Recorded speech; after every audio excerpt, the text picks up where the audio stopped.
एक समय था सर भोजपुरी में फाइट का ज़बरदस्त क्रेज़ था और जलवा था और आप लोगों को उस हस्ती के नाम से जाना जाता था। उस फाइट में कैसा आपको काम करके अनुभव रहता था? देखो, ये भोजपुरी में तो एक अच्छी बात थी कि ये अपना भाषा था और जहाँ जाए तो अपनापन लगता था कि हाँ, तो इसलिए हमारा भी शौक हिंदी से झुकाव भोजपुरी में आ गया था। और जैसे दिनेश जी निरहुआ हैं और पवन जी हैं, खेसारी जी हैं, तो सबको फाइट भी सिखाया मैंने। और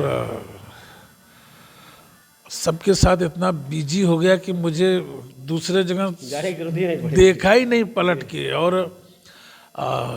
एक एक साथ तीन तीन फिल्में चल रही एक्शन का, और इतना बिजी शेड्यूल हो गया कि मैं एक्टिंग भी, मुझे शौक हो गया, एक्टिंग भी करने लगा, एक्शन भी, दोनों इतना बिजी हो गया कि इतना प्यार और आशीर्वाद सबका मिलने लगा कि मुझे कहीं सोचने का ही मौका नहीं मिला, पीछे मुड़ के देखने को ही नहीं। बस हाँ, जैसे खाली नहीं हो तब तक बुला जाए। इतना काम, इतना काम, इतना काम। लेकिन अब थोड़ा सा फिलहाल, उस समय तो कैसी भी फिल्म मार धाड़ धम धूम धाम धूम चलता था। अब थोड़ी फिल्में अच्छी भी बन रही है, मजबूत हो गया। हाँ, थोड़ा अच्छी बन रही है और कहानी भी अच्छी सबकी है। लेकिन क्या हुआ कि थिएटर टूट गए, सब थिएटर में नहीं लग रही है।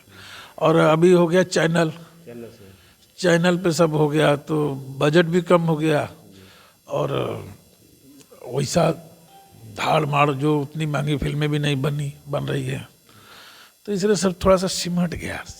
नहीं तो पब्लिक, भोजपुरी का पब्लिक बोले तो बाप रे बाप, इतनी हमारी भोजपुरिया समाज है, इतने लोग हैं सॉरी, पिक्चरें बने तो क्यों नहीं देखेंगे सब अच्छी फिल्में। तो अब यही थिएटर बन जाए, यही अच्छी फिल्में लगने लगे तो सब देखेंगे।